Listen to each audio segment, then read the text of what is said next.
человек, слишком сосредоточившись на материальном,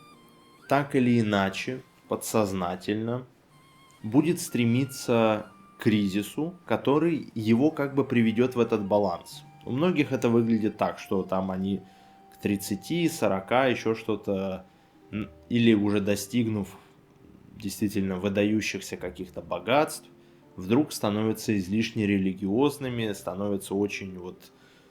очень сильно верующими, очень, самое главное, правильно верующими, будут еще всем рассказывать, какие вот они верующие.